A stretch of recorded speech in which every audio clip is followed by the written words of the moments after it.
Hello, everyone, and welcome to Staffer. This episode of Staffer is different from all of the previous episodes because the person who I really want to talk with is not here.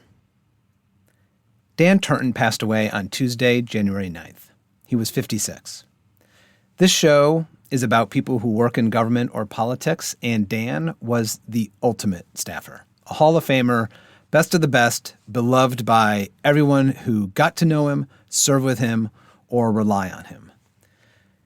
Dan was one of the first people I got to know when I got my first job in the House of Representatives. Over the ensuing 25 years, I got to work with him and for him many times. He was a colleague, a mentor, a boss, a client, a friend, and importantly, he was an example. He did what so many of us staffers hope to do. With hard work and sharp mind, he operated at the highest levels of power to effect lasting change for the country, and along the way, he treated every single person well. At his memorial service, which was held at Union Station, there were hundreds of people, Democrats and Republicans, older people and younger people, fellow staffers, and current and former members of Congress, including former Speaker Pelosi, Steny Hoyer, Jim Clyburn, Jim McGovern, and many others. A message was read that was sent by the President of the United States. Dan was so much more than his professional bio, but let me start there so people know what he contributed to the country. He was, as described in a eulogy delivered by Don Sisson at his memorial service, a son of the House of Representatives. And that he was. He loved the House, and he took every opportunity to remind Senate staffers why the House was better than the Senate. If you want to see Don's eulogy, which I highly recommend, it's posted to the Staffer Show website.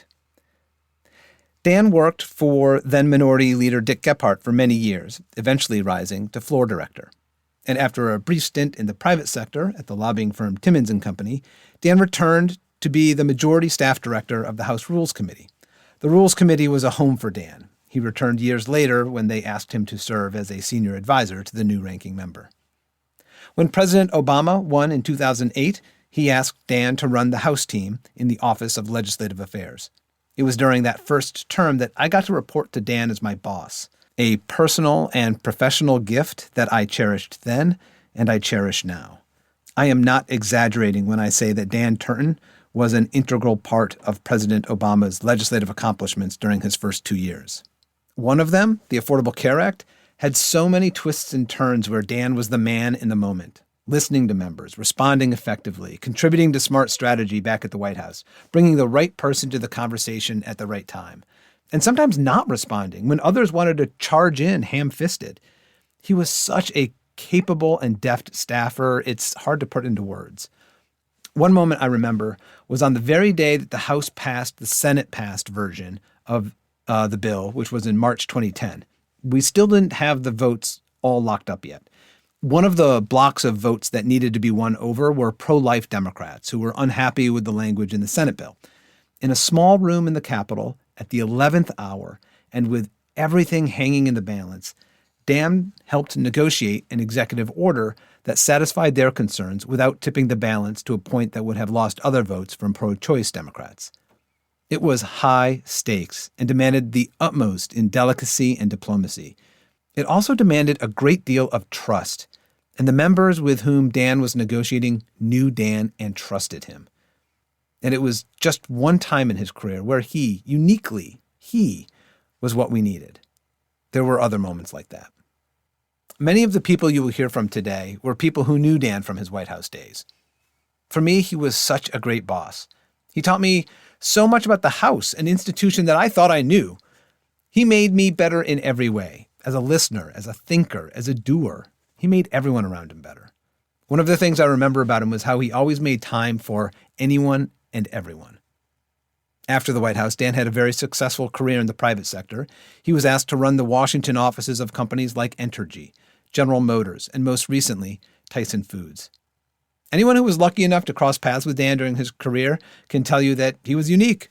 He was optimistic while also being a canny political realist about what motivates elected officials and how specific people react and what they may need to hear and when and from whom. He was intensely loyal to his friends and professional family. He was generous with his time and expertise. He counseled hundreds of people, including me, when they were looking for jobs. He was so wise with his advice. He epitomized the mentorship that is so often celebrated on this podcast. He was hardworking. I'm going to steal from Don Sisson again because he observed that it was like there were two Dan Turtons. He was everywhere. He had a motor, and it was nonstop. And I would be remiss if I did not mention Dan's sense of humor. He had a rapier wit. He was so quick and hilarious and had perfect comedic timing and delivery. He also had this great laugh that would turn into a high-pitched giggle when he got really going. And oh my gosh, he hated pomposity. He was so good at both delivering a compliment but also making sure it didn't go to your head, because he would burst your bubble and make you laugh as you moved on to the next assignment if you did. Dan's life, however, was not without tragedy. In passing, he leaves behind his beloved wife, Bree, and 5 beautiful children. He lived through the death of his first wife, Ashley Turton, a staffer in her own right. One of Dan's sons spoke at the memorial service and shared advice that Dan had given to him when his mother, Ashley, had passed away. Dan said, "It's okay to mourn and be sad, but be careful not to live in sadness, because a life lived in sadness is a life wasted." That was Dan. I think he would appreciate this episode, but I also think he'd probably make a crack and tell me I was laying it on a little thick. In that, he would be wrong. So normally I end these episodes by saying that I hope you enjoy them, but instead I'm going to say that I hope you do some other things. First, I hope that you will consider making a donation to the Juvenile Diabetes Research Foundation, which is dedicated to finding a cure to type 1 diabetes, a condition that Dan struggled with starting in his 20s and led to his cause of death. And second, I hope you try to be a little like Dan. 1, be generous with your time and expertise. Give it freely to people who ask. 2, make a difference. Dedicate your time and energies to causes that matter to you. And 3, stick together. Professional families do not replace families. No one knew that more than Dan. But they can be sources of incredible friendship and support. The last time I saw Dan was this past November in Chicago, when the large Obama family had a reunion on the 15th anniversary of the 2008 election. The night before the full reunion, the Office of Legislative Affairs had a mini reunion for all of the people who worked in that component of the White House over the course of the administration. We had a blast. It was so much fun, sharing memories, swapping stories, and making each other laugh. One of the things Dan said repeatedly was, "Why are we only doing this now? We should be gathering every quarter." He was right. We left the reunion pledging to one another that we'd be better and we'd get together once per quarter. We're actually going to do it now. I really wish we had done it sooner. I have a feeling, at the first such gathering about Dan, we'll do what we did at his memorial. We'll tell stories and shed a few tears and remember our good friend and mentor. That's what today's episode is all about. I asked people who knew and loved Dan to share their stories and remembrances. There were many, many, many more people who would have loved to do this than I could possibly ask or possibly fit into this episode. Each conversation could last hours. But what I have to you is just a selection. I'll let them introduce themselves now. My name's Johannes Abraham, and I was lucky enough to work for Dan at the beginning of the Obama administration when he ran House Legislative Affairs, the White House's outreach to the House of Representatives.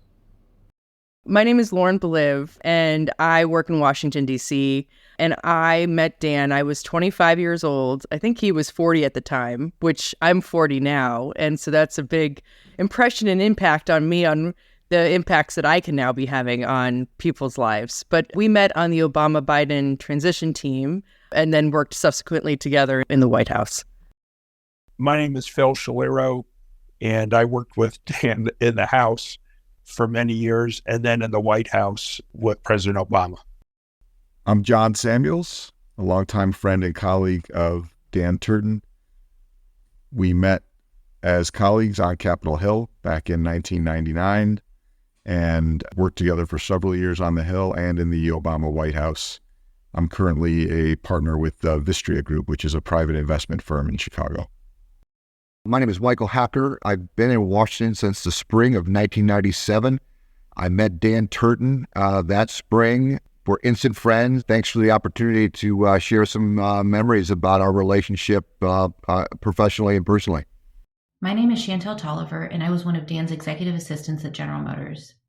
So I'm Shelley O'Neill Stoneman. I currently run government affairs at Lockheed Martin and have the pleasure of working with and for Dan Turton during 2000 and I guess end of '08 to middle of 2011 while we were at the White House Office of Legislative Affairs and during the presidential transition.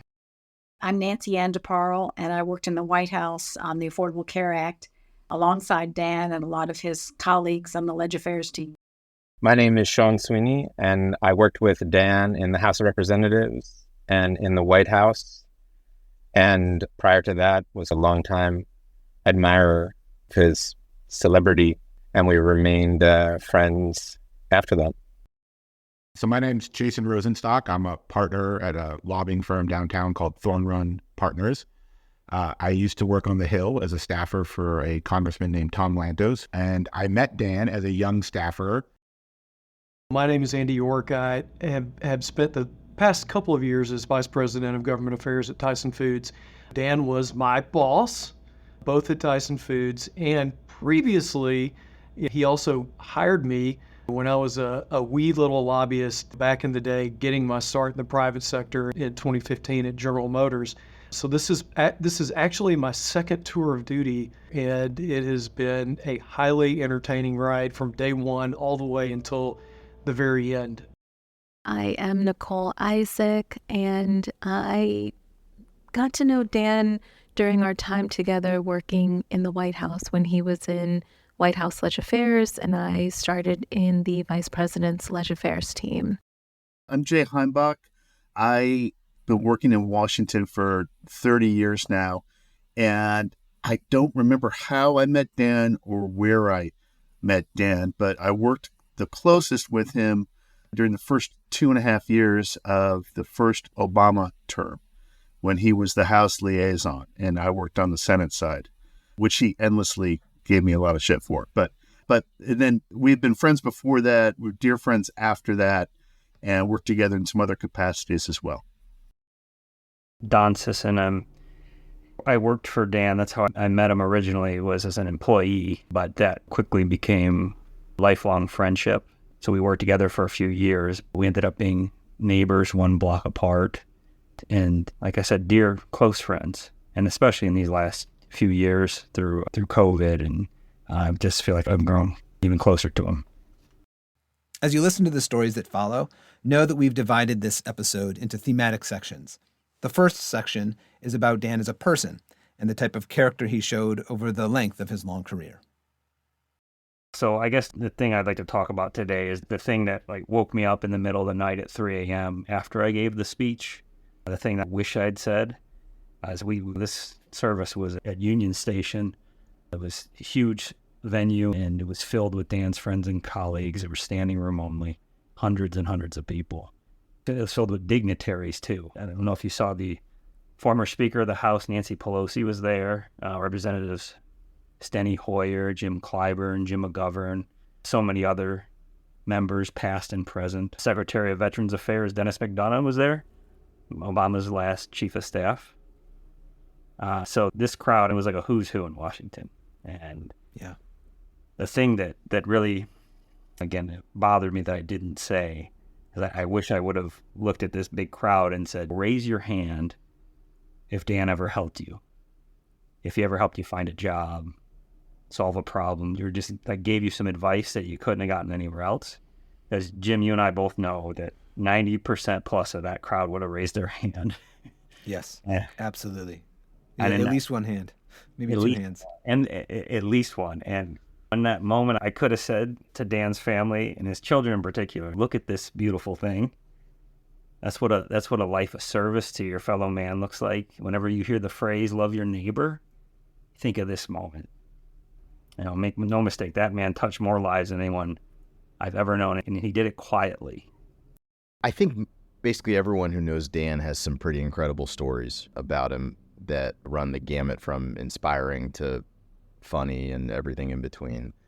Probably the story that sticks out the most in my mind from my time working for him was the night that the House of Representatives passed the Affordable Care Act. And the night of the vote, we all drove up to the Capitol and ahead of the vote. And we had our whip count and we knew this was a singular night in Dan's career because he was so instrumental to getting this massive thing done. And I say that very specifically, one, because he deserves a lot of credit for what was a huge cornerstone legislative success of the Obama administration. But two, because it's important context for the rest of this story. So we drive up to the Capitol, the vote happens, a huge moment. We all get in our various cars. I drive back with Dan to go back to the White House. And waiting for us at the White House, and obviously folks at the White House were watching the vote closely. And so the celebration began before any of us actually got back. And very graciously, the president hosted a group of White House staffers, as you'll remember, for a very special, essentially thank you party hosted by him for those who had worked on passage of the Affordable Care Act. And the party was well underway by the time we got there because of the lag time between the vote and when we were actually able to get back to the White House.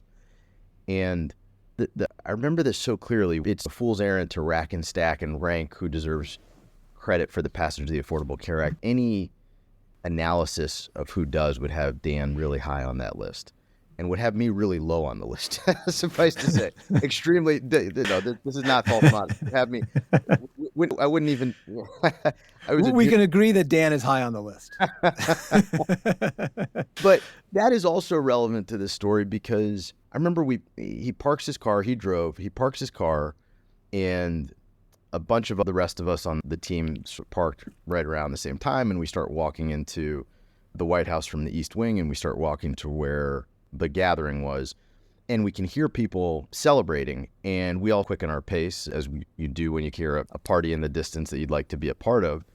And as we start getting closer to where the president and everyone else is, I linger back a little bit, and it was really out of the respect for the fact that I'm walking in with Dan, and this was his moment. And this was a moment where he rightfully was about to be lifted up and rightfully was about to be recognized for his massive contribution to this effort.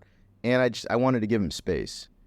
And it's just, I didn't think about it, just a natural inclination to give him some space and some spotlight. And I'll always remember he turned back and said, "No, you're walking in with me. Come on." Mm-hmm. And I know that maybe to some folks listening that seems like a small thing, but it said so much about him that at this moment of both personal and professional celebration after an incredibly hard-fought effort, when most people would basically be focused up the chain and thinking about who they wanted to celebrate with and who they wanted to wrap their arms around and grab a picture with, including the president who was waiting, literally hosting us, it was just instinctive to Dan to look down the chain and bring me into that moment of walking in. It meant the world to me then, and I think more importantly, again, it's highly illustrative of who he was. And I suspect a lot of people listening who knew Dan will find this story very resonant because it will rhyme with their own experiences with him, with his generosity of spirit, with his deep commitment to mentoring and developing those around him, and with the fact that he was just a great guy. And I also told the story because, and I mentioned this at the top, I just think it's important to note how big a part he played in something that was so consequential, not just for the Obama administration, but for the country writ large. What a perfect story of capturing, you're right, such important elements of Dan, his contributions to something really important. And perhaps, as it was said at his memorial service, the thing he was most proud of accomplishing. And in that moment, not taking that glimpse of spotlight just for himself.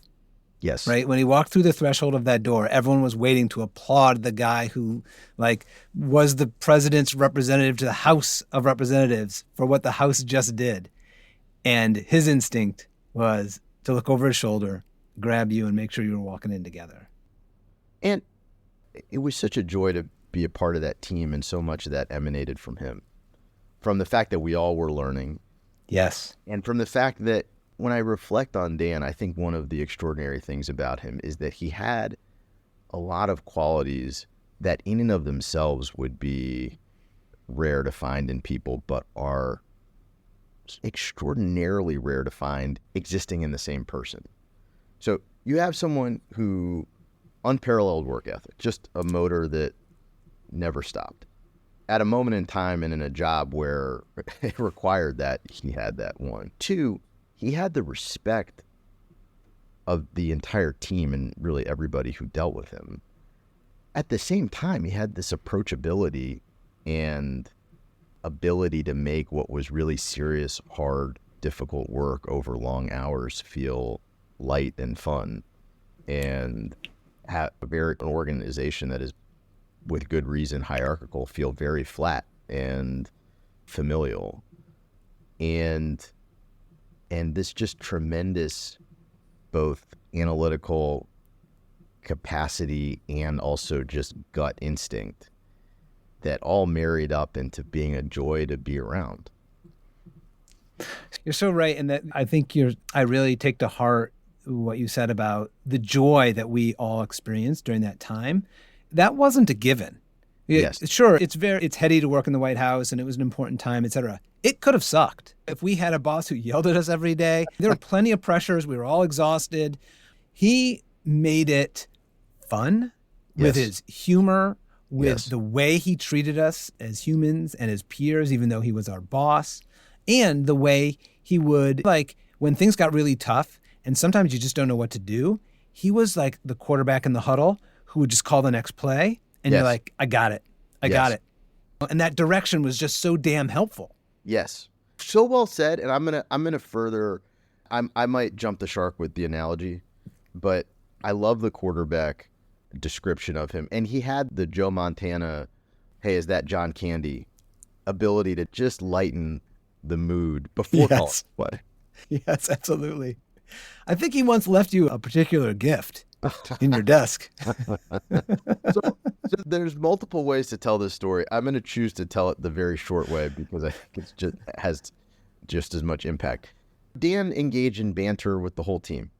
And I forget what I said, but something I said over the course of some banter session precipitated him placing an entire plate of smoked salmon in a portion of my desk that was really hard to actually access. And he did so knowing that I had left for a wedding and would be gone for a couple days. A rare reprieve from that first year sprint. Such that, and then upon my return, when I noticed something was amiss with the general condition of my workspace, he gaslit me as I was asking him if he was noticing anything in the air. And again, just a story that I think is both amusing on its face and funny on its face, but tells a deeper truth about Dan, which is, again, he had a massive load on his shoulders, a massive weight. The success or failure of a consequential president's most consequential sprint upon entering office, so much of that rested on his shoulders. And again, in the midst of executing that duty with so much skill and so much success, he had the bandwidth to be hilarious. Yeah. And it was a way of him caring for us. Yes, it really was. I never thought that putting a plate of smoked salmon in my desk I never realized. Okay, maybe not that. No, I never affection that could signal, but it really did. It was, and we all had a laugh about it after I fumigated the desk Switched to a standing desk with no drawers for my own safety. We all had a laugh about it, and it was one of the ways in which he knit us into the unit that we were. To me, Washington, D.C. is a very hard place to find a mentor. And I wouldn't say that Dan was my mentor, but I know that he was my champion. And I think it's even harder to find a champion than a mentor in a lot of ways. And I look at the course of my career, and he directly inspired me just by being himself and who he was. When I looked at him, I said, I want to be like that guy.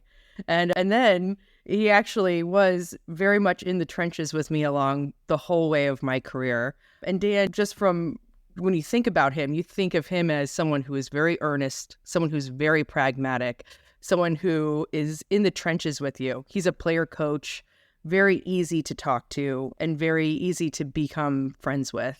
And so along the way, it was something to me that was very important. When I started in the White House, a lot of it was just looking at how he operated, right? And looking at how he was driven to have tangible results, driven for success.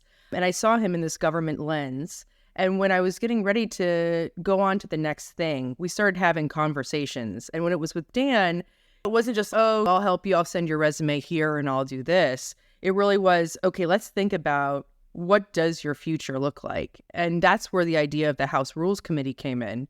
He said, this isn't the most glamorous job, but if you're going to want to have a career in Washington, D.C., you're going to really need to understand how this place works. And if you know the rules, you're going to know how to use them to your advantage forever. And that was a really interesting, for at the time, a 28-year-old woman, right, to think I'm in this very glamorous job right now from a perspective I can go to these cocktail parties and say, I work at the White House. She'll say, oh, and then the shift of I work at the House Rules Committee, there was this level, but Dan and I really had this deep understanding of what it meant. And for him, he said, look, Lauren, you're going to grow an incredible network. You're going to learn a new skill, and you're really going to go up in a level. And all of those things set me on a path on how to think about my future. And of all the jobs I've had, it really was the Rules Committee that made the biggest impact. I thought I was going to be there for 1 year, and I actually ended up staying almost 4 years. The people were fabulous, but I really did learn. And to this day, I work on the corporate side now, it's something where I take the skills that I learned. And I did that because of Dan. And it's funny, in Democratic circles, not a lot of us go in-house to companies. And so when I was thinking about looking at the people who had the jobs I wanted, Dan was always there. Like, Dan was at the forefront. And I was like, you know what, this is it. I want to be him. I want to do what he's doing. And I've said so much to him in different iterations. And after I found my way to Lyft, I think that was one of the first jobs I took an independent step to. And I was so lucky because Lyft, once I got there, started a relationship with General Motors. And so Dan was on the other side. And I think both of us were just relieved we had someone else in the room that could be a trusted ally to both of us. And it brought a lot of, at least for me, a lot of street cred to know that I knew Dan Turton on the business perspective of things. And so with that relationship, we started to have another working relationship as well, which was fabulous. And as I was growing in that job, I was able to become the head of the federal office. And I remember Dan and I think we got a coffee and we were talking, and he said, probably one of the most poignant pieces of advice to me that I've ever experienced. And he said, don't get too good at your job. And I said, what do you mean? He said, you're going to be promoted into a corner if you become too good at head of federal. No one wants to be head of federal. You want to think bigger. You need to see the kingdom. And that, I took a step back and I said, what do I really want to do? Where do I want to see myself go and grow? And I think that was probably one of the best things that Dan Turton ever said to me. And so after about 6 years at Lyft, I made a decision to try to find a bigger platform for myself because of that guidance. He did have a rare ability to have perspective on things that even his peers and people who are very good in this town, he was able to have insights that weren't obvious, I guess is the way I would put it. Yeah. That's why he was so forthcoming with them. In a town where sometimes people hide the knowledge that they have and use it to their benefit, he was so generous in sharing that with people. Yes. For their betterment. he would look you right in the eye and he would be so direct with it too. And it would be a foregone conclusion, right? Like, of course, this is the way. And it's funny, I think Dan, and I always look to him too, because when you work in-house for businesses, it's a little bit of a different prerogative. And it's in an interesting world where you could be affected by layoffs, you could be affected by which way the bottom line goes. Very different than working in government. And I've had wonderful moments in my career. I've also had some dark moments in my career. And Dan has always been my first phone call for those things. And it was this notion, it's if you're trapped in a pit, right? And you're calling out for help and someone walks by and they jump in the pit. And then you say to them, now we're both stuck in here. And then he would say, but I know the way out. And so that was the Dan Turton relationship that I had too, which was fabulous. In DC, look, we all love a lot about the town and have made great friends who are like family there. There's an element in DC, some folks that don't give 100% of themselves or hold back a little of the info, because info is power in that town. And that was just never him. He's, oh yeah, man, yeah, here's what you got to do. Whatever it was, here's how you get the job. Even if it was a great job that maybe sounded great to him, 1,000% generous and open, no ego, laugh at himself about a mistake he made if it was a way that he could help you learn or avoid that mistake. It was like he accelerated that growth for a lot of us because he was a little further down the path. And he was happy to kind of share that learning, but was so generous. And just also, to your point about the humor, just like brought a lightness to all of it, even when it was stressful. Yeah, I mean, there's funny and serious. So in terms of like how to succeed in Washington, he made it look easy, but he worked really hard. He got up early. He read all the stuff back when we were reading that stuff in print, all the rags. I mean, even when you and I were reading stuff online, he still read it in print, let's be honest. That's right. And we would tease him about it, walking around with a print newspaper or what have you. But he really did his homework. He knew the issues.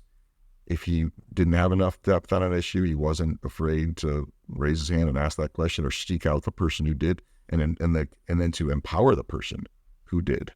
I think he really respected everybody. He was unapologetic about being a Democrat and embracing what that meant, but was really respectful of Republicans. He was a really bipartisan, nonpartisan guy when it came to that human interaction, which I think is something we need to try to reclaim in DC and beyond. But he did work hard. No BS, no ego, really focused on what was important, really understood and respected what made people tick and what was important to them. He did think it was important to have fun. Did believe in accountability. It's not like he just patted everybody on the back. He did expect a lot of everybody around him, and we all held ourselves to high standards, but he expected that. But he showed up, he hustled, he stayed humble, he did his homework, he respected relationships, he was kind, he was direct, he was authentic, he was approachable, self-aware, self-critical, really always pushed himself and everyone around him, inspired everyone around him to get better. He was open to changing the plan when it wasn't working. He was really good at leveraging and empowering a team.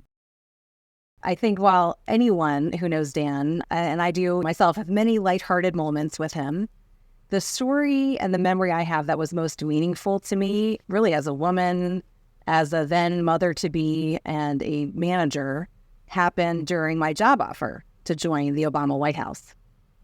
As presidential transitions are essentially an audition period for a lot of these roles, while some individuals do just step in temporarily to help and then return to their day job, for me, it was a chance to prove myself to the White House Legislative Affairs leadership team. So we were given our assignments on our first day, which was contacting a certain number of member offices on behalf of the transition team within a short time period. I really pushed myself to get it all done in the fastest and most professional way possible.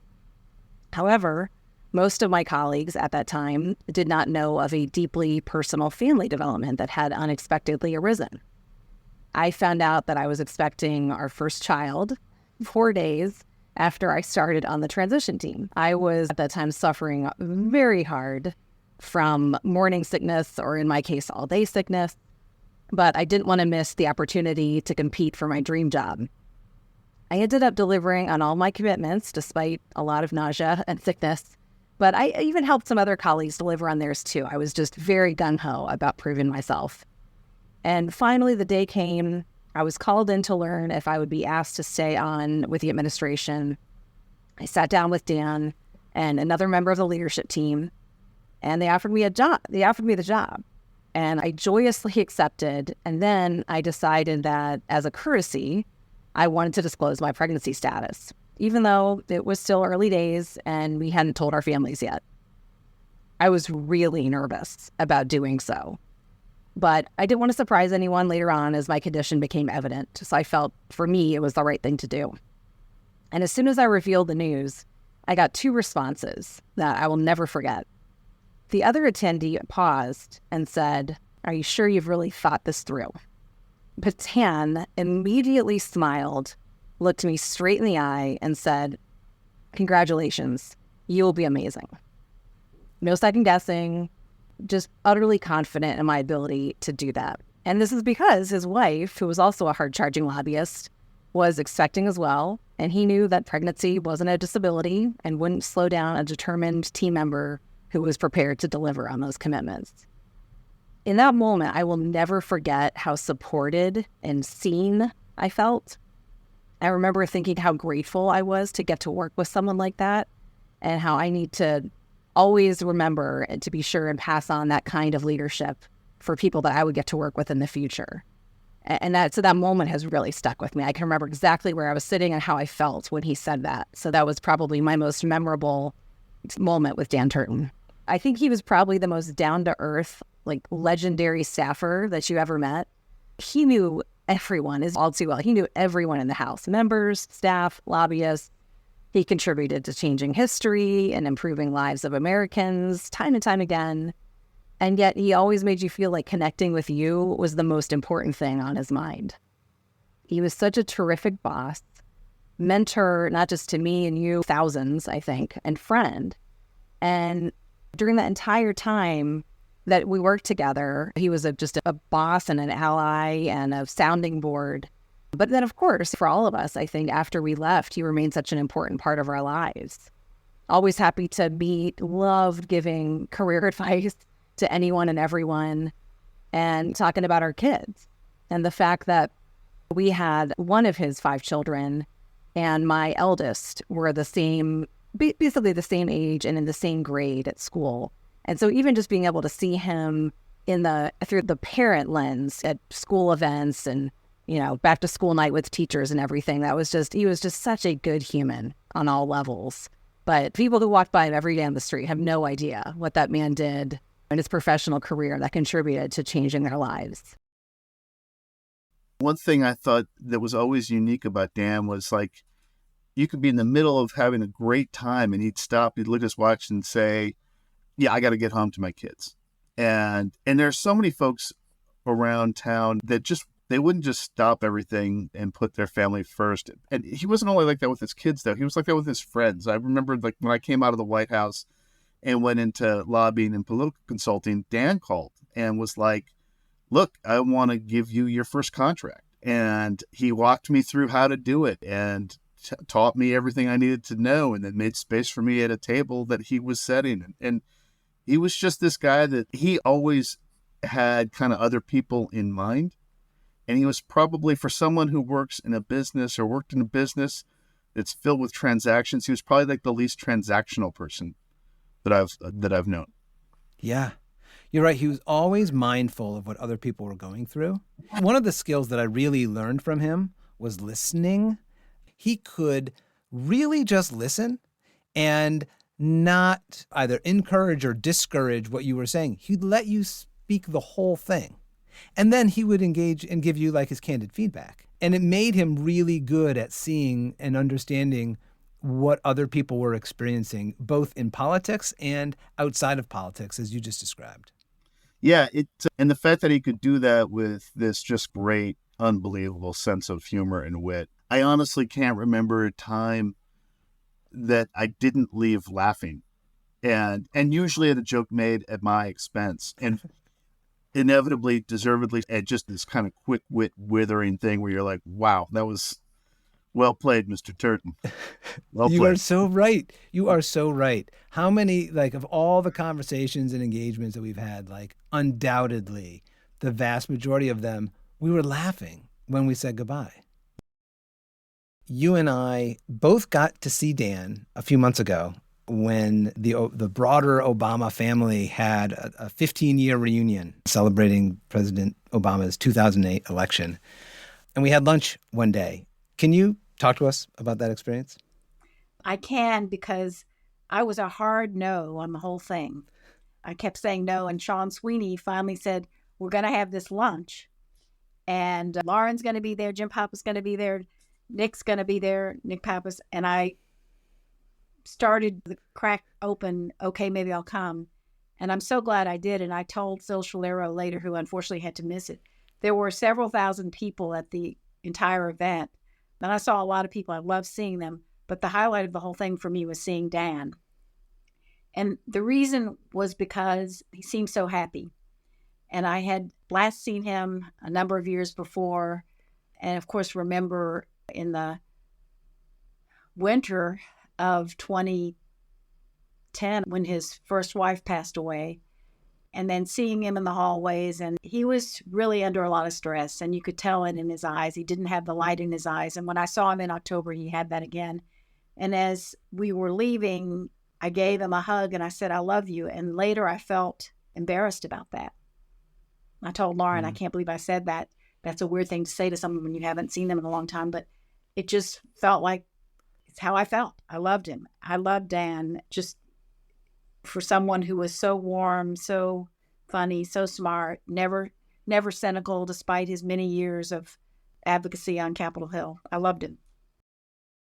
Maybe just to give you a little bit of context, perhaps come at this from a slightly different place than many others, because I did not know Dan in the early days back when he worked in the House of Representatives, even when he was in the Obama White House.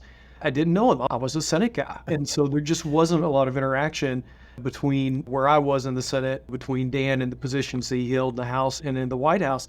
So I really didn't know him at all until he left the White House and went to the private sector, where he worked for Entergy, which has worked for an Arkansas member of Congress, and Entergy's service sector includes Arkansas. And so I got to know him a little bit when he was at Entergy. That was really when I first met him, even though I couldn't tell you exactly when that occurred, but because we didn't interact a ton even then, for reasons that I'll talk about later that demonstrate the kind of person that he was. But really when I got to know him was when I started going through the job application process at General Motors. And I was in a point in my life where I was unemployed, and nothing motivates a job seeker like someone who doesn't currently have a job. We had lost our reelection in 2014. I was looking for opportunities in the private sector, essentially because my wife told me that I was forbidden to go back and work for the government again. So as I was looking through the private sector, I just happened to run into Dan at a restaurant in D.C. during lunch. And he just kind of looked at me and said, hey, why don't you give me a call? And at the time, I had been trying to help our Senate staff find jobs, and I thought that Dan was interested in hiring one of our staffers. And so, of course, I said, absolutely, I'll call you as soon as I finish this lunch and get back home. And I gave him a call. He asked me to come into his office at GM and talk to him, which I did. And I walked in the door and I sat down with him, and it was, I'll never forget it. It was maybe a 5-minute long conversation at most. And he sat down with me, looked at me across the table, and he said, here's the deal. I've got this opening. This is about what it pays. This is what you're going to do. Let me know if you're interested. Sleep on it overnight. Otherwise, don't waste my time. And at this point, I had probably interviewed with 7 or 8 other entities where I was 6, 7, 8 interviews into the process and had no idea what the job was, how much it paid, or any of those details. And here's this guy who sits down with me and immediately just goes directly to the point. Don't waste my time. Here's what it is. And of course, that is a characteristic of Dan that we all know and love very well, is his incredible directness. And from that day forward, it can hit you abruptly if you're not used to that style. But over the years, it was one of Dan's qualities in the workplace that I appreciated more than anything else, was his incredible ability to just be direct and to make the most efficient use out of his time. And I've never, to this day, I have yet to find anyone who does it as well as he did. So a word that hasn't been used yet in some of these conversations, but like you are really bringing up to mind, was he was a great teacher. Like, he was my boss in the White House. He was my client twice at General Motors and at Tyson Foods. And he taught me in every one of those jobs how to do my job better. Yeah. And it wasn't in a corrective sort of way he wasn't laying bad news on me. He was coaching. Yeah. He's so good at it. And the great thing about it, too, is that it was never a moment where he sat down with you and said, Jim, I'm mentoring you now. It wasn't like it was coaching that you received, and you knew that you were getting it. This is what we like to call the Dan. And the Dan was a noun, it was a state of being. It was almost like if you think back to LBJ, and LBJ had the treatment, right? Yeah. Along those lines, the Dan. And like you said, it was a method of coaching that sometimes involved admonishments and reprimands, but also mixed with praise and encouragement, and then mixed in with a little bit of self-blame. Always. Yeah. It was one of the things that I appreciated about him the most as a boss was that Dan, of course, always wanted to share in our successes, but he also wanted to share in the failures. And that ability as a boss to be able to take on your shoulders, not just successes, but also failures, so that as the employee, you felt like you didn't have to shoulder all of that responsibility yourself, that there was somebody who was in your corner who was going to be fighting for you, that was willing, even if it wasn't their fault at all. And oftentimes I had screw-ups that had not one single thing to do with Dan, but he would always find a way to reflect back on something that maybe he could have done better that might have prevented that, even though he didn't have anything to do with it. It was a way of showing togetherness, I think, with the people that he supervised that I always greatly appreciated. So well put. So well put. He definitely protected his people from too much blame. Like, to your point, he would absolutely step in and shoulder that, and he would set us up for success. Yep. Right? If you had a moment, if it was meeting with chief counsel of the company, he would say, here's what he wants to hear. Here's what he's going to ask. You should make sure you hit these points, and your presentation should be no longer than X or Y. And the same directness that he gave you with that job offer, he would give you in advance of a big moment for you so you could succeed. That's right. And beyond that, just the willingness to give you that platform. Dan always, I felt like he always put my interests above his own because he truly wanted to see you shine. He wanted to see you succeed. He believed that the success of his team reflected well on himself and upon the entire organization. So it wasn't, for him, it wasn't about me. It was about how do we all succeed together. And his view of that was letting my people succeed, leading my people to succeed, coaching them on how to succeed reflects well on all of us. And Dan was wonderful about giving us junior lobbyists in the office the opportunity, which doesn't happen that often in corporate America, to present in front of groups in the company, to brief senior executives, to staff the CEO when they came to town, to do things that you don't get to do at every company. Dan always provided those opportunities. And that was true at GM, and it's certainly true at Tyson as well, where he didn't always have to be the one getting the attention and the glory. He wanted his staff to get the attention and the glory. And as you very correctly point out, would set us all up for success in the process of doing that. And I'll give you a great example of a coaching moment. And this was a really poignant story for me early in my lobbying career. Dan had hired me at GM. He had taken a chance on this guy who had never lobbied before, never worked for a corporate entity before. And I got into the role, and boy, I was motivated to deliver. I wanted to show this guy that I was going to be good, that I knew what I was doing, that I was going to get wins for the company, that I was going to drive value to the bottom line, that I was motivated. And as oftentimes corporate lobbyists do, we're walking around town. We're the big corporate lobbyists. We're in charge of everything. And we have trade associations and we have consultants. And sometimes we want these people to do things that might be helpful to us.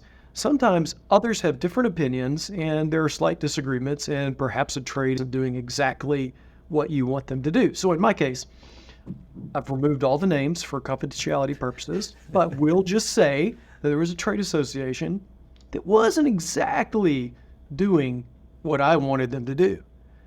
And here I am, new guy. I got to deliver. I got to show this guy that he made the right pick. I'm just going to bully my way through this trade association, and I'm going to get them to do what we need them to do. And I called that trade association, and I let them have it. I gave them what for. I probably made all sorts of threats because I was going to get them to do what I wanted them to do. Hang up the phone, ended the conversation. Next thing I know, the next day, my phone rings. It was Dan. And he just very simply said, Andy, we don't do it that way.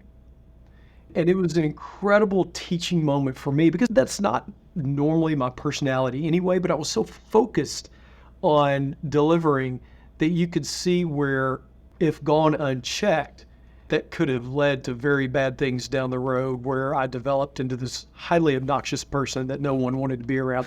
And I'm sure a lot of people still think that. And counseled me in that moment and showed me how to lead with humility and the right way to work with colleagues in a way that didn't tarnish not only my reputation, but also the reputation of the brand that I was working for at the time. And the truth is, he was 100% right. He could have handled that in many different ways. He didn't yell at me. He wasn't upset. He just gently reminded me that this is not the way that we do it. And I remember that to this day. It was an incredible learning moment for me early in my career, and it's really influenced, how I try to work with people. I won't say I always succeed, but how I try to work with people moving forward. And so it was a great learning moment for me. We all have those moments in our career where we just make a mistake. We just don't handle something the right way, or we failed to do what, should have been done. And if we're lucky, we've got bosses like Dan. Yeah. Right? And that's why people like you and me, Andy, wanted to work for Dan over and over again. That's right. Yep, we came back. We kept coming back. I'll leave you with this story that he told me once at Bobby Vans. We were talking about something. I'm not sure how it came up, but I think it shows both real insight into his personality in terms of how he took serious things not seriously, but sort of always managed to come out on top, either by skill or maybe sometimes by luck or happenstance. And so he told me the story that, for those who don't know him, his family, his father traveled. They grew up in Saudi Arabia. And he came back to Connecticut to go to boarding school for his senior year, I think, of high school, if not maybe his junior year. And so while he was there, I think his parents were still overseas, and his mom would send him money as a senior or junior, whatever it was, to apply for colleges. And he had, for whatever reason, was convinced that he was going to go to Duke. I think he was a legacy, or someone in his family had gone there or something. So he was convinced he was going to go to Duke. And he took the money his mother sent and used it on other things he wanted to spend money on, because he was convinced he had the Duke application wrapped up. Well, lo and behold, he applied to Duke and he did not get in.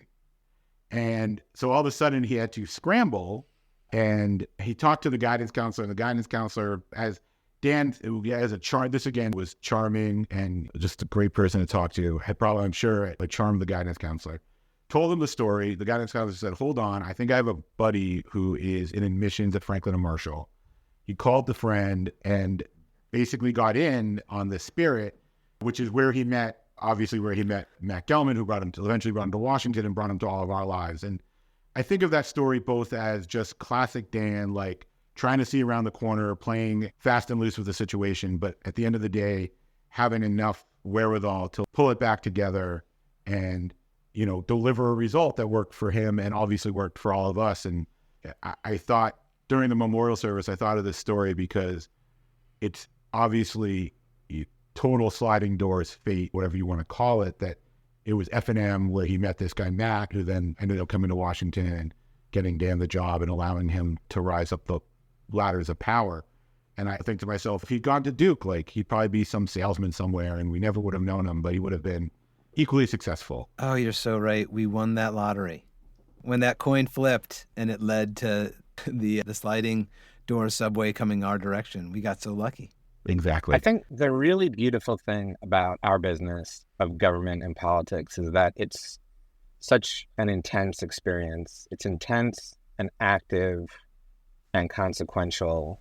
And if you're lucky, that context will lead you to work with people who are great, like Dan. And in these situations of very high stress, where your work is transparent to the public and something that's reported on day in and day out, if you're lucky, you can work with someone whose wisdom you seek out, who you draw strength from.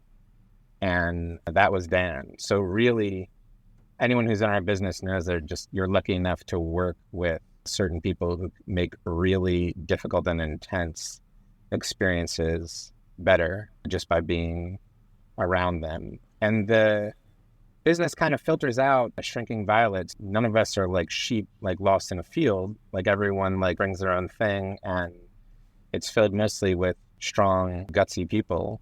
But even in that context, you need someone like Dan to corral all that and help center things. And as I said, just to be someone you can look to for direction and draw strength from. And that was him. Yeah, it's such a good point about the business being a real crucible at times of pressure and expectations, deadlines, and the world is watching times. And certainly some of the things that you and Dan and were working directly with the president on had the eyes of the world on you all. And yet Dan never cracked. Some people in our business under pressure start yelling at other people. Dan didn't do that. Dan was the type of guy who always was, very intense, always good to be around. And when you hit a roadblock, it was, okay, what do we do now? Yes. Life was meant for people like Dan to a degree that it isn't, that I wouldn't even really say like for myself, where I'm in this business, I keep doing it, but there's so many points at which I'm a good example of someone who kind of like self-medicates by complaining, this is awful, this guy is killing me, he's the worst. Like I've often said, I could be on the subway next to someone I've never met before for 3 minutes, and within like 3 minutes, I'll be complaining about one of the people I worked for in politics, and the person will be like, I don't know you, but Dan, truly, like life was meant for people like that who just, oh, wow, this is intense. It looks pretty rough in there. Let's get in there. And that was his thing. And Rahm Emanuel had a really lovely sentiment after he had heard Dan passed and was putting together a statement to release. But he recalled like a very specific story of being in his office while he was chief of staff at the White House. Dan was there, and we were going over like a very knotty legislative problem. And it was very like fraught with like all kinds of pitfalls and what the difficulties were. And we were going around the table, and Rahm said he could remember and was moved by the fact that hard charging as he is, he could remember, wow, this seems like daunting. And when he got to Dan around the table, Dan said, look, we're going to get this done. And he said immediately he was like snapped back into, yes, we're going to get this done. So let's like start at the end when we've accomplished this and then work backwards from there. And to him, that was Dan. And I think that's such a good story and like reflects so accurately on Dan. It was like, look, and he was you're lucky to meet one person like Dan. And everyone knows like that kind of person who's just great to be around, makes every such better, easier, helps give you courage. But Dan was also just a singular character too, which is wonderful in any business, particularly in ours, of a person who's like incredibly accomplished, but had absolutely no vanity at all. No interest in particular in promoting himself, like any number of countless people who have promoted themselves or had stories written about them who didn't accomplish an ounce of what Dan did. But it was true also personally. He was not interested in, I can remember Dan being next to him in a meeting and looking over. He was easy to needle in this way. And he had on this brilliant green Brooks Brothers tie that Ashley had obviously bought for him and probably put on him before he left the house. And I whispered to him, I said, "Hey, sharp tie." And he said, "What? What are you talking? Like, my what?" Like, so inconsequential to him. So he was easy to needle that way. And it makes you think of like that thing of he was just like such a genuine person through and not capable of being like anything but authentically himself. And in any situation, they'll tell the story about Ram where we get around this table in this like high level meeting and he's, "Look, we're going to get this done." I remember going into like vent to him about wedding planning. I was getting ready for my wedding in our first year at the White House, as you remember, and just being like, "Oh, no, we got to get like the thing." And he just interrupted and was like, "You don't care, really?" Oh. All right, I guess that's right. I can remember John Samuels, our colleague at the Old Ebbitt Grill, right across from the White House, agonizing over what beer to pick one night when we were out there after work. And Dad said, "After 2, does it matter what you're drinking?" And so it's not just like the high level stuff. Like he just was very incapable of being anything but himself. And he made you want to be more like that. What am I worried about? And he could just naturally filter away what was unimportant or not meaningful. And that's really what made him a singular person in our business. Right. I just want Dan's children to know just how special their dad was. He meant so much to so many people, and he was particularly important to me. He was like a big brother to me, Jim. He's 8 years older than me. Like I said, I met him my first week here in Washington when I was an intern for David Bonnier, who was then the Democratic whip. Dan was working one floor down in the Capitol for Leader Gephardt. And as an intern, I had an enormous responsibility. In those days, softball was huge. And my responsibility on Thursday afternoons was to leave the Capitol complex early, fill the cooler up with beer and ice, and go secure a space on the National Mall so that the Cool Whips, David Bonnier's softball team, could do battle against other Republican and Democratic offices throughout the Capitol complex. Dan was a lousy softball player, but a hell of a great companion on the field, and the post-game celebrations at the old Hawk and Dove were something that I look forward to every week. At that time, Dan was the deputy floor director for Leader Gephardt. Yeah, he was just a special guy. I admired him. I revered him like a big brother, and he's still the man I aspire to be. He did everything the right way. He was warm, he was kind, he was gracious, courteous, honorable. It's a term that's gone out of favor, but he had class. But I don't think you should mistake any of that for weakness. He was persuasive. He was persistent. When he was working a member for a yes vote on a tough issue, he wouldn't take no for an answer. Dan knew politics was a relationship business, and he taught me that lesson early. No favor was too small for Dan. He was always willing to help, first as a leadership staffer, and then when you and he worked together as President Obama's legislative liaison to the House of Representatives.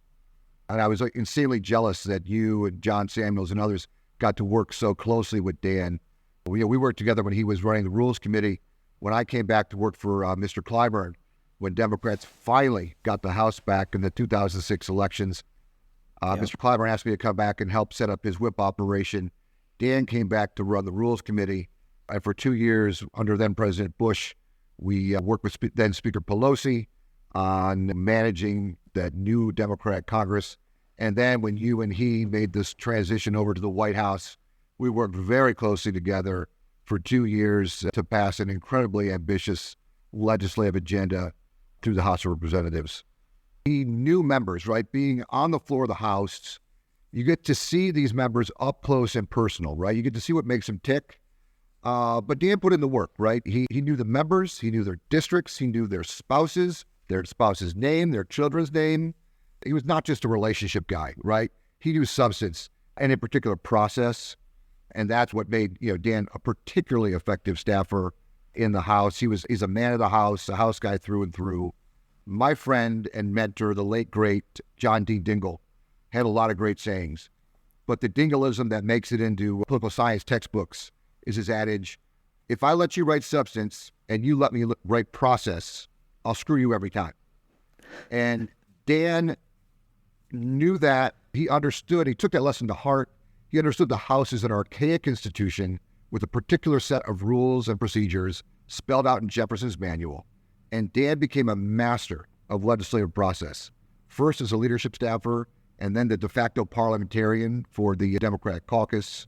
And he took that understanding of the House and used it to advance President Obama's agenda. And it was just extraordinary to watch him work up close. You're so right. Like that expertise of process was bedrock. He built everything else about Dan, the relationships, the demeanor, right? All of the other things that made him so successful and well-liked and genuine as a person. It all sat on a foundation of being the top expert that members wanted access to and staff needed access to because we needed him. Yeah, 100%. But, he taught me a very important lesson, and that was this is a relationship business. There was no favor that was too small for Dan Turton. He was always willing to help. He knew Washington was too small to burn bridges. He was always building. He knew that today's staff assistant would be a chief of staff or a key person 5 years down the line. And he was, I describe him as a big brother to me. Guess what? He had big brothers or little brothers and little sisters throughout this city. He took time to mentor.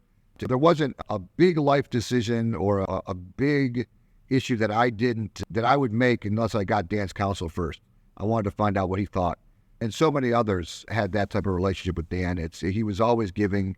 And the other great lesson was he, in addition to being a big brother, he had this incredible network of mentors in Washington. And that was also a really valuable lesson to seek out people who came before us, right? And to get their good advice and to understand. Dan was always at the center of power. He knew what power was, how to exercise it. The next section of stories you're going to hear relates to how Dan conducted himself as a professional. We honor staffers on this show, and as you'll hear in the stories that follow, Dan was a staffer of the highest order, both in terms of how he conducted himself and how he led others. The first time I think I actually formally met him in person was at the Democratic Convention in 2000 in LA. And I was at one of these after parties and standing in the back of the crowd. And so was this other guy. And we just started talking. And when we introduced ourselves to each other, I was really like, oh shit, you're Dan Turton? The Dan Turton? Oh man, it's Dan Turton. It's because Dan, this is, mind you, a time before anyone had a smartphone, before anyone had a BlackBerry even. The House floor in Washington, where Dan worked and ran floor operations for then Democratic leader Gephardt, really dictated the schedule of all of Washington. Members of Congress had to go to Dan to understand, hey, can I leave and go to my dentist appointment or take my constituent meeting? Committee chairs had to come and say, can I reconvene my markup or my hearing? And really the only way to get that information was to be on the House floor, or if you were in your office picking up a hardline telephone and calling the Democratic cloakroom and asking them, and they'd be annoyed because they got 1,000 of those calls. But Dan was an innovator. He would run to his desk periodically during the day and send out a floor update. And he really pioneered that, and that was cutting edge technology at the time. But it came from Dan Turton, and at some point I got added to the list, which was a big deal, and I felt like I had arrived in a sense. So anyway, when I met him, I realized, we'd been in meetings together, but I didn't know that was you. Dan thought he was a really big deal, and he was.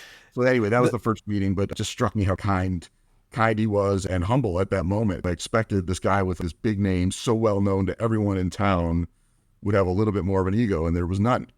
That email in my office, we would refer to it as a Turton. Did you get a Turton? What is going on? Has anyone gotten a Turton? Yeah, exactly. Because if you hadn't been at your desk, you had to ask somebody if you were like running back to your desk, like, did Turton email yet? There are so many things, but there's a couple that really jump to the surface. And one is such an insider thing, but there's this photo. There's a coffee table book that was produced for the Obama team that got to work on the Affordable Care Act. And it's just filled with kind of White House photos from that period of time. And there's just this extraordinary photo, if I'm remembering correctly, it's the president and some of his senior advisors, and they're all kind of celebratory was in the middle of trying to get votes, and Dan's in the photo. And despite all this kind of things going around him, he's on the phone and he looks like he's concentrating. And it's just, I think the photo kind of would perfectly encapsulate him. He's like the indispensable staff guy. He's always getting the job done. That's one thing. Like there was never any drama around him. He was just, let's just go, let's get it done. And then the other thing is, despite all these stressful situations that he worked on, not only did he keep his cool, but he kept a withering sense of humor and could just crack you up in the most inopportune moments with this kind of little smirk and aside that only you would hear, and that would cause everybody else in the room to turn and look at you and wonder why you're laughing. That is so true. You're right. That captures like both the seriousness of what he was about and how committed he was to the job, and also the irreverence that he brought to it that would keep us humble and laughing and moving forward through tough times. Yeah, it was like this, like a serious of purpose and never a seriousness of self. Yes. Yes. Something that he was very serious about was his disdain for the United States Senate. Yeah, yes. Yeah. He often would just come in and make the most disparaging remarks and about as us Senate folks call it, the upper institution, and would never let us get away with any disparaging things we may or may not have said about the House. No, he was definitely a man of the people's house, for sure. I'll just say one other thing. I talked about his inclusive leadership style, which again, for me, that was as a woman, as a mom. But I will also say the other big takeaway I had from him was, again, here he was this very senior individual, and just through the prerogatives of his role, he could have claimed a seat at the table, and frankly, any table in the White House throughout that entire time. As I think both you and I benefited from, he so often pushed his team forward to have those opportunities. In my case, I was the national security person on the team, and God bless him, he had no interest in national security, which worked out fantastically for me because he let me go to everything. I lived in the Situation Room because he was happy to push me forward. I think you got plenty of similar opportunities like that on the domestic front. And that is just, again, it's such a leadership lesson that I took away from Dan, of just always letting your people have those moments. You're training them to be better leaders in the future. Dan was obviously a very special person, and we were colleagues in the House, not social friends, but colleagues. And we didn't even work that closely on a day-to-day basis, but close enough that I could watch Dan and get a real sense of his abilities, extraordinary talents, and a sense of his character.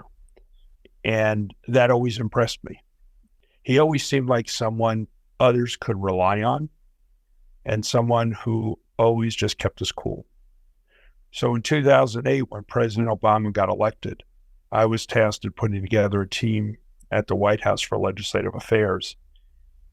And I looked for people who were all extraordinarily talented in their own rights and trying to put together a team. And we had two teams, the House team and the Senate team. For the House team, I needed someone who was, as I say, extraordinary in their own right, but then someone who could take all these very talented people on a team and bring out the best in them and have them work together in the most effective way.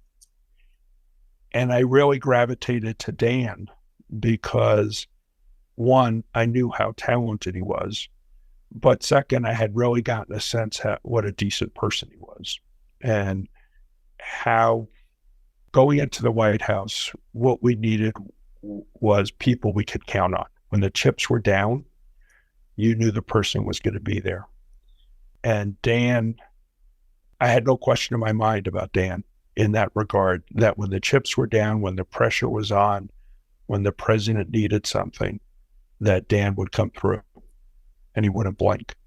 And in my experience with him in those first 2 years when there was so much going on, that was true every single time. And in all of it, Dan was unflappable. So to me, just the best person that anyone could possibly work with. Phil, when you called me and offered me a job as a member of that team, it was the honor of a lifetime. I was elated, and I was so excited about working for you. I didn't yet know that I was also going to be working for Dan Turton. And when I found that out, not only was I so happy about that news, I'll be honest, I found it a relief. Like I thought, because it's a scary job, scary circumstances. And I thought, okay, I've got somebody who's going to help me be as good as I can be. Yeah, that's such a good way to put it, Jim. And one of Jan's qualities is he could do that with each person on the team. And he could do it with me as I'm trying to figure out my job. Dan made everything easier for everyone and never complained, never looked to get any attention for what he was doing. Just was being the best version of himself and the best person for the president. Yeah. Yeah, he never preened, he never flexed. He had all these important jobs throughout his career, and it was never about status or power. It was always do the job to the best of your ability. And when times get tough, maybe that means working hard, but that doesn't mean you can't laugh sometimes too. And Dan never missed an opportunity to make fun of the Senate. So he did what you just said. But was always attuned for any opportunity talking about the Senate shortcomings. It was always on message. Always on message. And that's it. In pressure situations, when the outcome isn't clear, someone being able to function at the highest level and also retain a sense of humor and their humanity is very special. And to me, that's one of the things that made Dan very special. Yeah. I'll tell you, one of my favorite memories of Dan wasn't really a work moment. It was something that combined Dan's devotion to family with the White House in this instance. But that's a time where he brought his young children to the Oval Office to meet the president. And I smile every time I think of that memory because his two sons started running around the Oval Office wildly, just having the time of their life like they were at a playground. And most people would be somewhat embarrassed by that because the president was there. And I could just tell in Dan's eyes, he reveled in it. He just really enjoyed his boys being boys, even when they're in the Oval Office. Dan was so special, and I think he was special for a lot of different reasons, and we all experienced him slightly differently. What, in your experience with Dan, made him so special? It was that combination, I think, of his intelligence and wisdom combined with the warmth and the sense of humor. And he could, like all of Phil Schalero's team, I will say one characteristic they all had, with the possible exception of Dana Singheiser, and she'll understand why I say this, the ability to just disappear in a room. So I could be in a meeting with Leader Reed and Sean Marr was in there with me, but where was he? He blended into the bookcases in there. You were like that. At the appropriate times you were there, but at other times you blended in. And that was Dan. He was never having to say, I'm the important person in here, listen to me. He was making things happen in a very quiet, respectful way around members. He loved the House of Representatives. He was just in his element there. In fact, I'm remembering a story where he stepped on a moment of celebration that you and I had. What was that? As you'll recall, one of the people that you were working with to try to get their vote on the Affordable Care Act was Joe Gow of Louisiana. Oh, yes. You and a representative from Louisiana. And you came to me and you said, what do you think? How about we spend some time with him? And I was game, and we started going up there. I remember it being typically Monday nights when they came back into town, and we had to sneak around because he didn't want everyone to see him meeting with us. That's right. We did it a number of times. I talked to him on the phone a number of times. And then when the House took the vote that November, what I remember is being outside the House chamber and seeing those doors, those louvered doors come hurling out. And behind it was Leader Boehner with his popping his cigarette in and going like this. And reporters were following him saying, did you know about Joe Gow? Did you know about Joe Gow? And I think you and I might have been high-fiving at that point and hugging. And Dan comes over to me and he says, hey, come with me.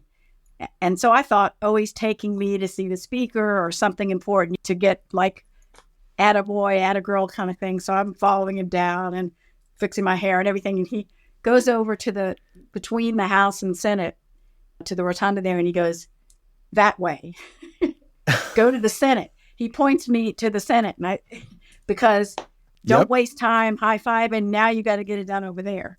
So that's an example of Dan's sense of humor and his intelligence. And another example of that, after the bill passed that March, and this is an example, I think, of both his intelligence and he was clear-eyed about what we could get done and what we couldn't get done in a way that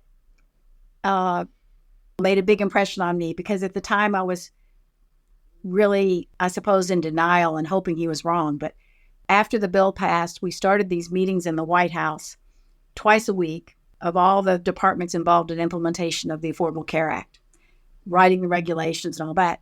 And one of the initial meetings, I had everyone bring their list of technicals. When a large bill passes, as typically there's a bill a couple of years later, maybe even a year later, that attempts to fix things that were unintended, glitches or typos, whatever. Yep. So I had the Treasury Department and IRS and the Labor Department and HHS. And we were going through these big lists of things. And Dan stopped by the meeting and he said, what are you doing? And I told him, I was very cheerful. He goes, are you serious?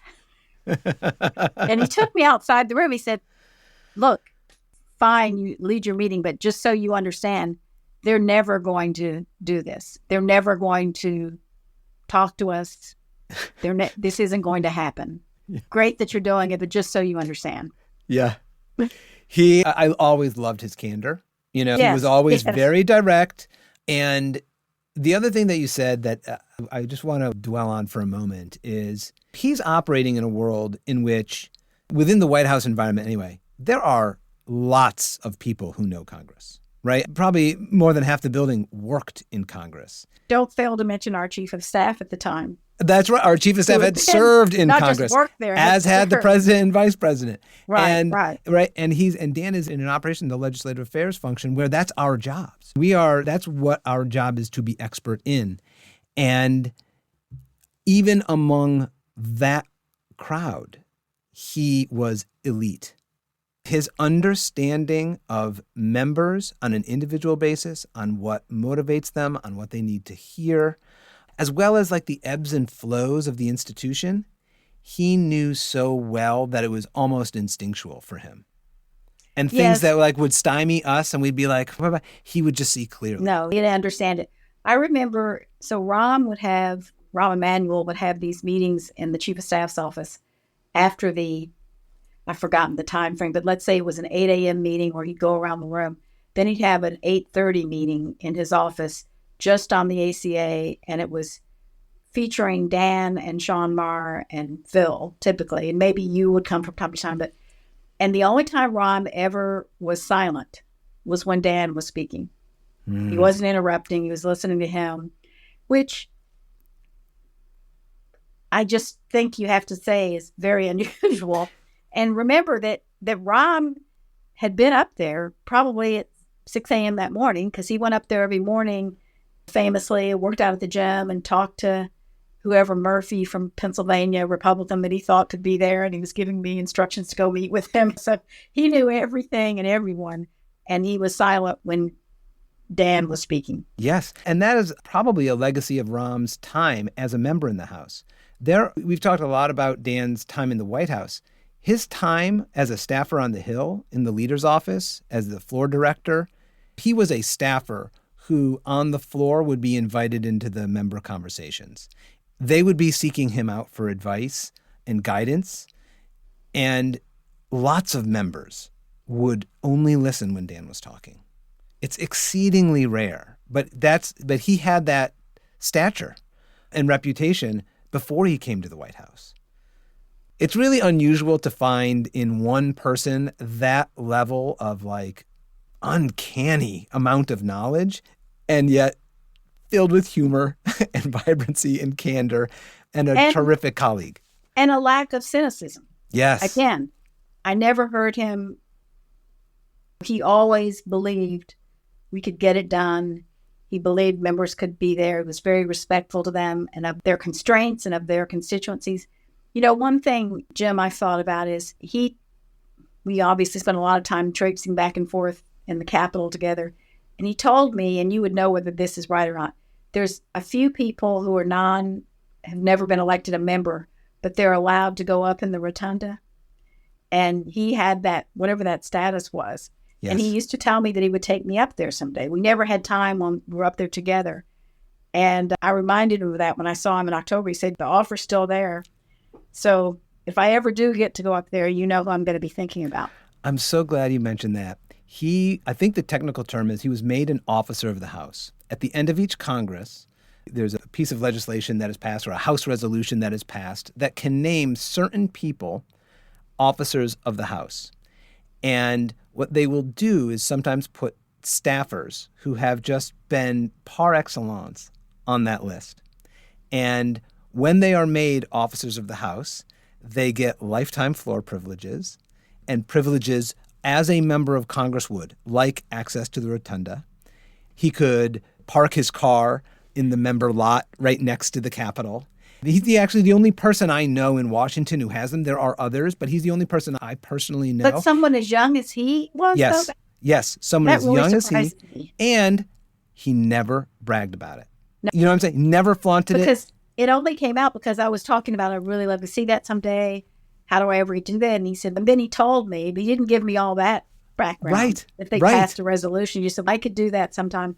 We don't have time today, but let's do it. And what an amazing legacy. Yes, that's the ultimate tip of the cap that Congress can give to one of its staffers. And he earned it. Sure did. First, let me just say that Dan was truly one of the best. He was incredible. He was down to earth, affable, brilliant, such a persona that really drove so much of our policies and priorities for the Obama-Biden administration, and really grateful for everything that he was able to do on behalf of not only the president, but when he was in Congress and, of course, for our country and for the world. He just truly was a beautiful soul. When we worked together in White House Ledge, we had very early meetings, first at 7 a.m., then 7:30, and often either in the sit room or elsewhere. And I would try to get there as early as possible because, look, you've got to be on time for those meetings. You have to get all the intel. And I remember that there were times when sometimes Dan and I were the only two in the room very early before anyone else got there right on time. And it was just in those moments where he would take the time to say, hey, Nicole, what's going on? How are you? And the nervous junior staffer that I was more junior than Dan, of course. I would often keep it short because he was so busy. And I would say, things are well, but again, keep it short. And I just remember his graciousness and his general engagement and presence for me and for so many others. So it's just a special thanks to him and his family for all of those times that he was present. And then I think the second story is actually when Dan was transitioning from White House Ledge. I tried to take the time to catch him because I was also going to be transitioning into the team at one point. And I asked for his advice. And he specifically said, you should call the members by their first name. I do. And I thought, oh my God, you call them by their first names? How do you, who is this magnanimous individual that calls Congressman X by their first name? And I thought, wow, you would be Dan Turton.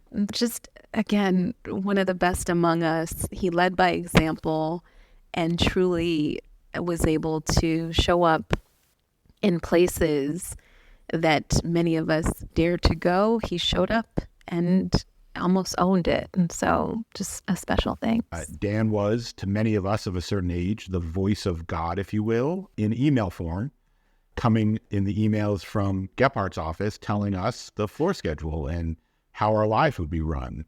And I had seen these emails for many years, and at some point, and I don't have any good memory, unfortunately, of when it occurred, but I remember like reaching out to him and just meeting him. And the thing that struck me, certainly now looking back at it, and maybe not at the time as like a 20-something-year-old staffer, because even though we all thought we knew so much of the time, we really learned more looking backwards, was how humble and approachable he was. I think in Washington, you have many people who do many important things, and some of them think that they have become as important as the job is, so to speak, right? Dan was just very humble, very approachable, and never, while he had some of the biggest jobs in Washington, you never would have known if you just met him and didn't know who he was. He never came across as that, too big for his britches personality, if you will. And I love what you were saying about when you first met him, because you're so right. Like, he had important jobs, certainly from the time I met him. And yet he could meet someone of much lower on the professional ladder, and he treated them like they were just as important as the CEO or the chief of staff or the member. Totally. He was genuine, and he didn't take himself seriously. Yeah. And even though, to your point, he had all these serious jobs, I think he kept like the joke is on them for hiring me perspective. Obviously incredibly smart. And Dan and I we talk frequently about outside the box, off the wall, legislative, political ways to get things done. And it'd be like, if we do this, and he'd be like, what about that? And it was all high level, could never happen in a million years because you would need the entire universe to align in the right way. But it would be like, what if we think about this thing? And that's why, like, also, if you think, I don't know if you remember, but like when he was working for Gephardt and we were in the minority, we'd file these like motions to bring back the motions to proceed and then the other stuff procedurally. And he was notorious for finding these like really obscure, really politically challenging votes for like tough Republicans, make tough Republicans. And they were always called like the Dan Turton special. It was the way to screw the opposition, for lack of a better word. And so it was, of course, shocking at his memorial service to hear that he'd come to Washington as a Republican, given how somewhat partisan, although he was obviously an honest broker, and I'm sure many of your guests have talked about that, but to hear it. And at the memorial service, I had a Democrat to my right and a Republican to my left. Yeah. He was, to your point, an honest broker, and people on the other side of the aisle worked well with Dan. Your point about members seeking him out on the floor of the House of Representatives, you could see right in front of you someone with, at minimum, like quizzical look on their face or like look of concern, look around for a source of comfort or information, make their way over to Dan, slowly but surely start like nodding their head as Dan explained what was going on, and then come away feeling better. And then as everyone does, starting to tell everyone else what they know about what Dan said.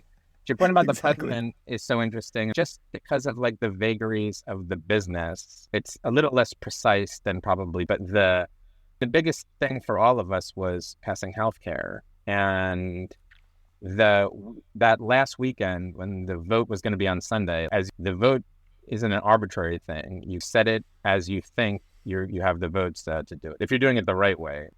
So the vote for healthcare was set for a Sunday night, and that's about the point at which it was right, which is an alchemic thing. You kind of have to divine through all of the pieces of information, like when the experience you have, when is the right time. It just so happened that weekend, the Saturday before the healthcare vote, Phil Shalero, our esteemed legislative affairs director, who was really one of the few most important people to passage of healthcare, was going to be out all day because his wife had a previously scheduled medical issue they had to attend to, but it was going to cause him to be with his wife all day. And the president insisted Phil do that. It was also the day of Ram's son's bar mitzvah.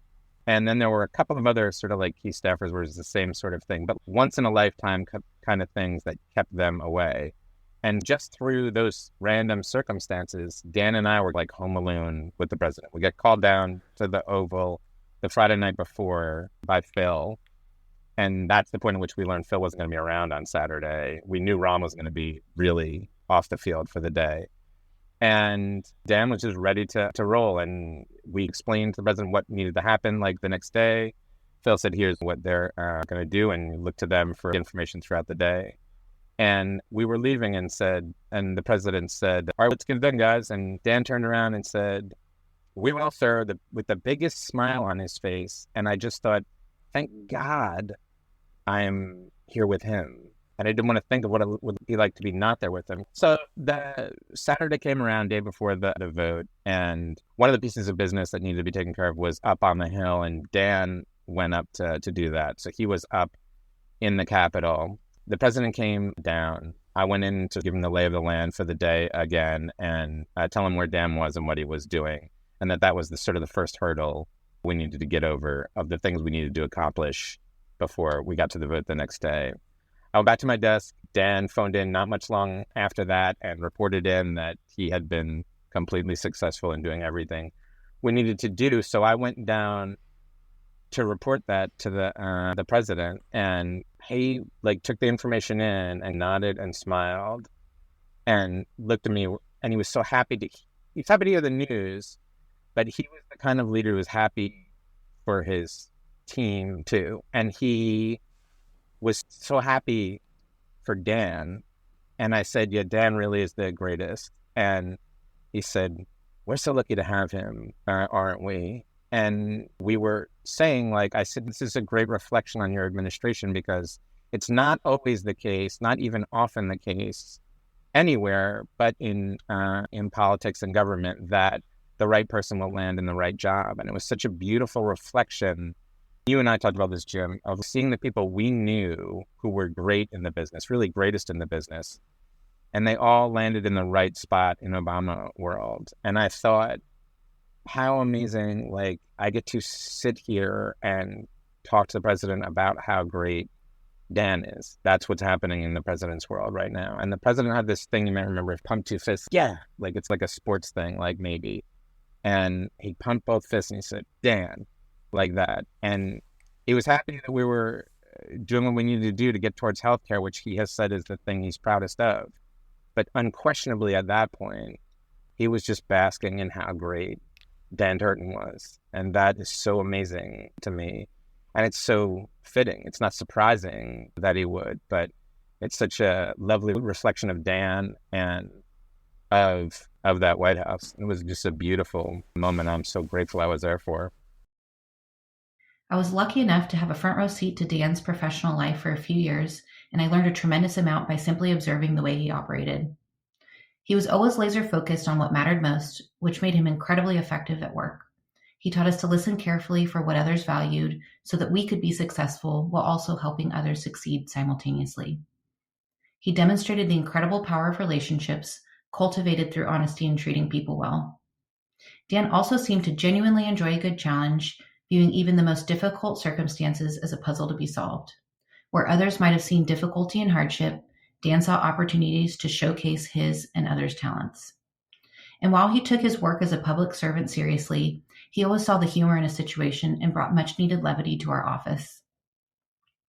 It's been said often that Dan made time for everyone, and I can personally attest to this. In the 3 years I managed his calendar, he had hundreds of coffees, lunches, and informational interviews with everyone from DC power players to interns. He said yes to meeting with literally everyone. He also frequently reminded me that you never knew who your boss might be one day, which I think is great advice. Dan was constantly giving me opportunities at GM that would grow my experience and visibility. He even tried to get me other jobs while I was working for him, which I tried not to take too personally.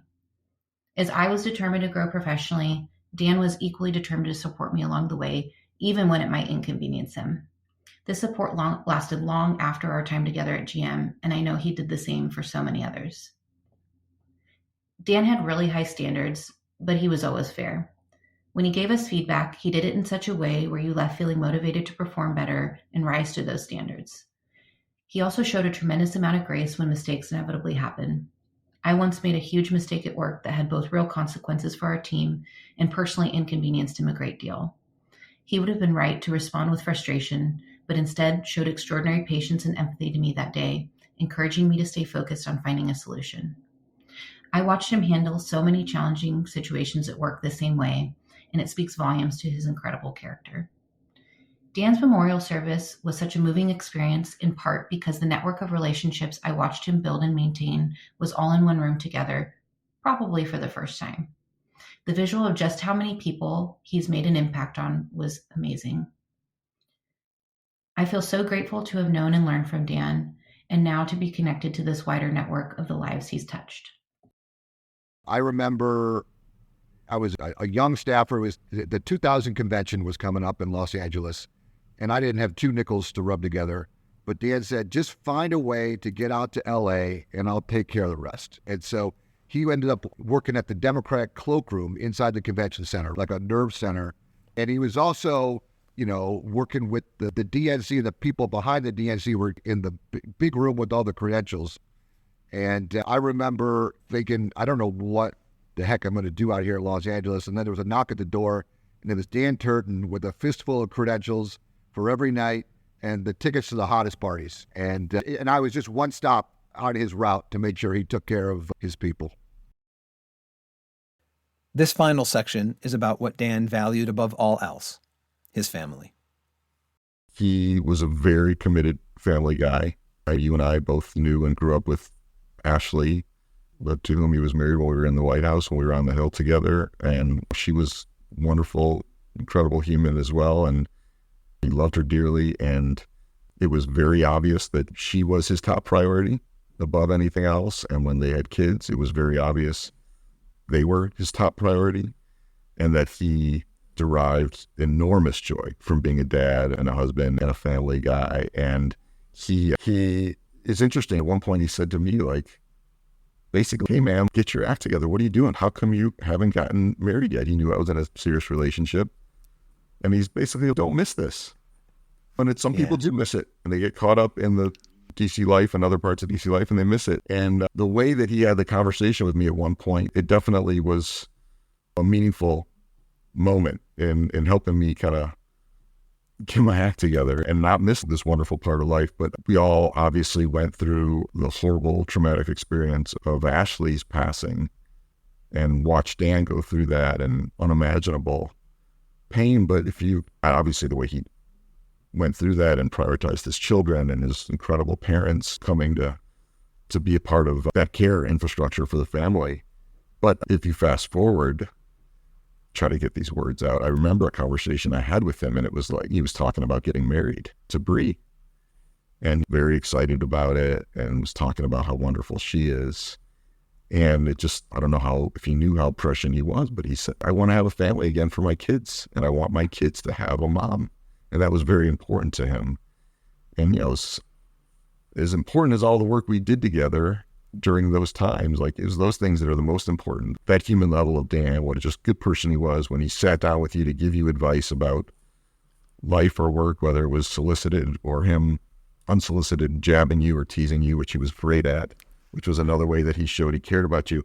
He was very present, and it was very obvious just how much he cared about you and cared about everybody around him. He really genuinely did, but I obviously can't say enough that it was obvious how much he cared about his family, and that was the most important thing to him. Most of all, I want people to know that Dan loved his family. His children were his world. He had so many friends. Matt Gelman, hands down Dan's best friend outside of his family. And that guy was a rock for me through this loss. I made sure to pick on him heavily in my remarks.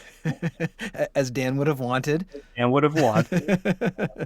There was actually in Dan's obituary, there was a funny line of saying Dan was Gelman's first intern, but not the best. Yes. And when I read that, it made me smile, but it also made me add a few sentences to my speech to get even for Dan. Good work, Don. Yeah. Yes. But the truth is, I always envied the closeness that these two men had. But Dan's entire family, they've been so wonderful. His wife, Bree, was so warm and kind to me. I sent her my speech the day before the service. And the absolute truth is, I was more nervous waiting for her response to that email than I was actually standing up in front of hundreds of people and giving it. And she could have been more kind in her response. I'll save her email for the rest of my life. His brothers, his parents were so supportive. His brother Josh checked on me many times. his nephew Colby, John, his brother John's son, sent me probably the most heartfelt note I've ever received in my entire life. This is an amazing family. And you were there you couldn't help but smile and cry when you saw his children take that heartbreaking walk up to the podium. And his son Shaw spoke about Dan, this young man who just lost his father, lost his mother when he was a toddler. He got up in front of hundreds of people and he consoled us. That's what he did. That kid said his father told him after his mother died that a life spent sad is a life wasted, and to remember his father in happiness and for all the ripples he sent through our life. It was just beautiful. That moment probably touched me more than anything that day. I ended my remarks at the service with a thought that I thought maybe I'd share with you because it's a little bit in the spirit of what his son said. But Dan Turton, he was a giant who left his mark on this world, and he left his mark on me. When I heard the news that he was gone, I thought that if ever there were proof that life wasn't fair, this was it. And to be sure, it's not fair what these children have had to endure. But it occurred to me that the really unfair thing would have been not having had the chance to know and love Dan Turton for the time that we did. Oh, Don, that is one of the most beautiful things I've ever heard. And your eulogy was extremely touching and moving, but I want you to know it was helpful. Like, it helped me. It helped, I think, everyone who heard it, because you were able to put to words and paint for us a portrait of Dan that lived up to Dan. And that's hard to do. He's every bit as great as the stories and our recollections represent. And if we're lucky, we capture how he really was. And I share your desire to really be thankful for the time that we had with him, because we're better for it. And we're just going to miss him.